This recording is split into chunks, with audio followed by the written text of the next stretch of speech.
Hey everyone, thanks for joining me this evening as I'm playing a Japanese game called Sonic Wings. Uh, the American version of this game is called Aero Fighters. Back in the day, I did have a copy of that, but nowadays it's pretty much impossible to get for under $700. So sometimes we make do, and the Japanese version's easily obtainable for 50 or 60 bucks. They're generally identical games. Actually, the Japanese version is kind of cool in the fact that you can increase the number of continues much higher than the US version. In the US, you can have 5 lives and 5 continues. The Japanese one lets you do 9 continues, although the final stage kind of beats you up in that regard, so 5, 9, unless you practice a lot, doesn't really make a huge bit of difference.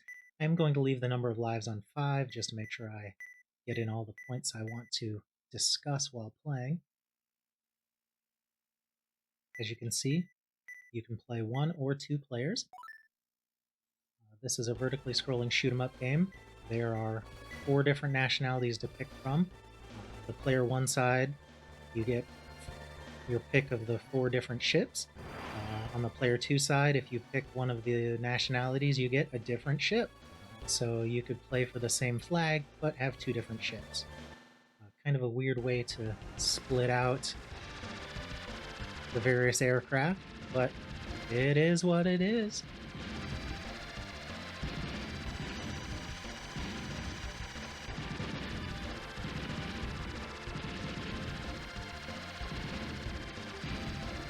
Back in the day, I played this game in the arcades a lot, and then when it came to the Super Nintendo, I played it a great deal as well. I just really liked the simple but frantic gameplay. It's a really well-designed shooter. It's very engaging, but not overly complicated. You've got your fire button and your bomb button. You pick up power-ups and your main weapon increases in power. As you can see, this guy's weapon now fires homing missiles along with everything else. For each life, you get a couple continues. My cat is over there wondering why I've closed the blinds. She likes to walk across the windowsill, trying to block out some of the light. Who knows, maybe we'll get to see her on camera. If we do, you can say hello to Clementine. She's somewhat of a shy cat, so she probably won't be around for long.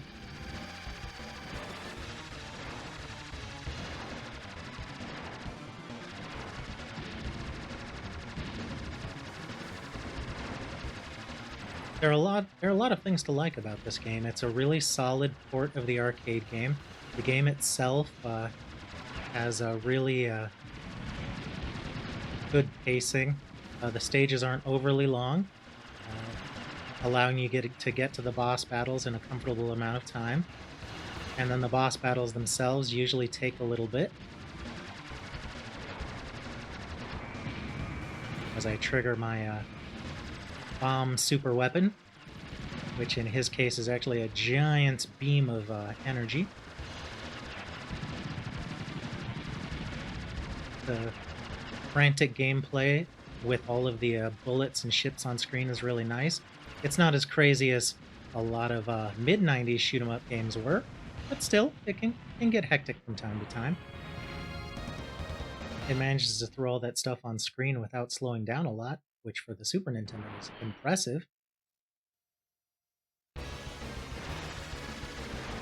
For each of the ships that you can pick, not only do you get a different weapon loadout, but you get a different selection of the first few stages. I think there are 4 or 5 possible first stages, but you only play through 3 of them before tackling the latter half of the game. So there's some replay value there. It's never the same game twice, basically. The stages do get more challenging also as they go on, so if this, for example, was the first stage of the game, it would be a little bit easier than right here in the second spot, and if this was the third stage, it would be a little bit more challenging still. I think that's a nice feature as well.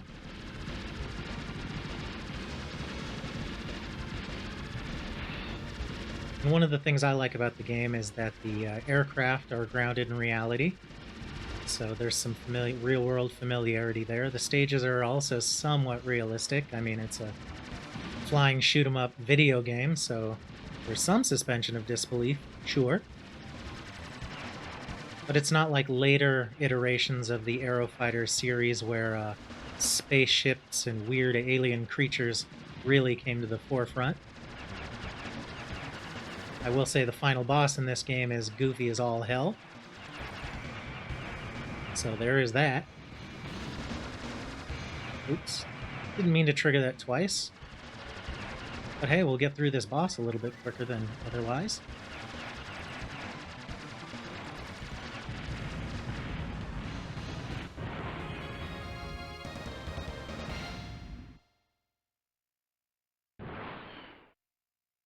The biggest difference between this version and the US version, besides the amount of continues that you can pick and the opening intro being slightly different, is of course the translation.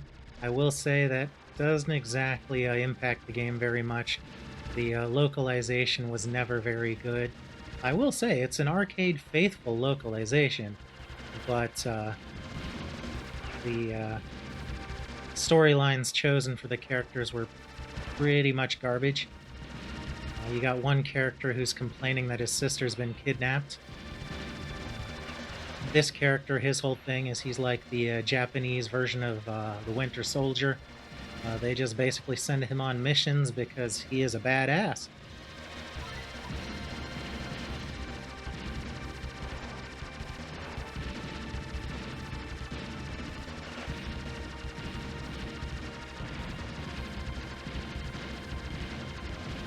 Like I mentioned earlier, they did make a couple sequels to this game, Aero Fighters 2 and Aero Fighters 3, which were on the Neo Geo hardware. They're really good games, and you can play them these days through the Switch and PlayStation 4 eShops. This game has actually kind of been given the short end of the stick when it comes to re-releases. Apart from the PlayStation 3 arcade hits release of the PlayStation and Saturn versions of Sonic Wings Special, the first Aero Fighters has really just kind of gone by the wayside. Which I think is a shame. It's a nice part of shoot-'em-up history.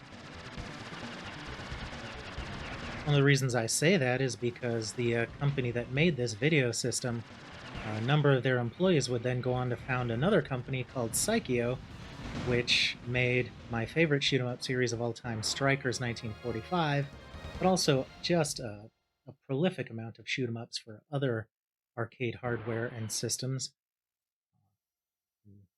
It's just awesome that they got their start making shooters for the arcade in one batch of consoles, broke up, and came back together to do the same thing. And didn't really lose their edge either. They just came out of the gate making awesome shoot-'em-ups.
Sorry I got quiet there for a second. I wanted to concentrate on that boss. He tends to give me some trouble.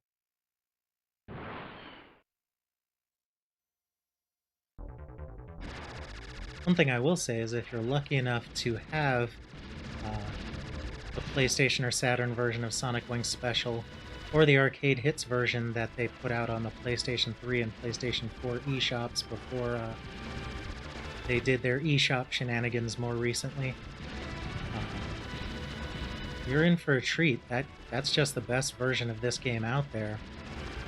Sonic Wings Special, I think it's awesome that they went back and decided to make kind of the best director's cut version of this game that they could. They added some more stages from the other Aero Fighters games. None of the ridiculous ones that had like space age settings or anything, but the more grounded, realistic ones. They incorporated most of the ships from the other Aero Fighters games, along with a couple new ones, and allowed you to more easily pick the different versions of the ships. Some of them you do have to play through multiple times to unlock, but Sonic Wings Special does have a save feature so that you can unlock ships and come back and keep building on your progress without having to do everything in one shot.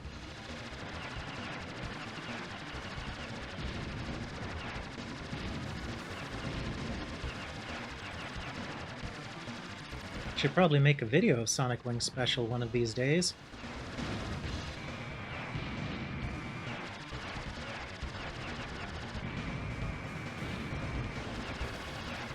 Apologies for that awkward fade in and cut. I wanted to play the downtown Tokyo stage just to kind of show off the variety in that stage, but the character I was previously playing as doesn't have access to it. So I'm starting a new game with William here to just show it off. As you can see, the coolest thing about this stage is you can blow up the buildings and the cars on the ground. And Hien, the Japanese character, for whatever reason, is locked out of playing on that stage. I mean, it kind of works into the random level selection. Each of the there are 4 possible stages to begin the game with. Each of the 4 characters is locked out of one of them, and then the other 3 are randomized.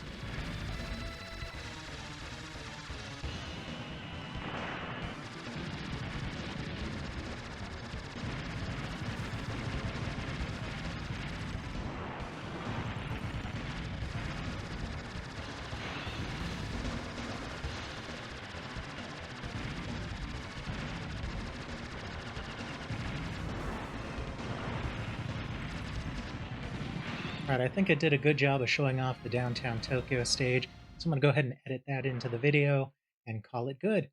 Thanks for watching. See ya!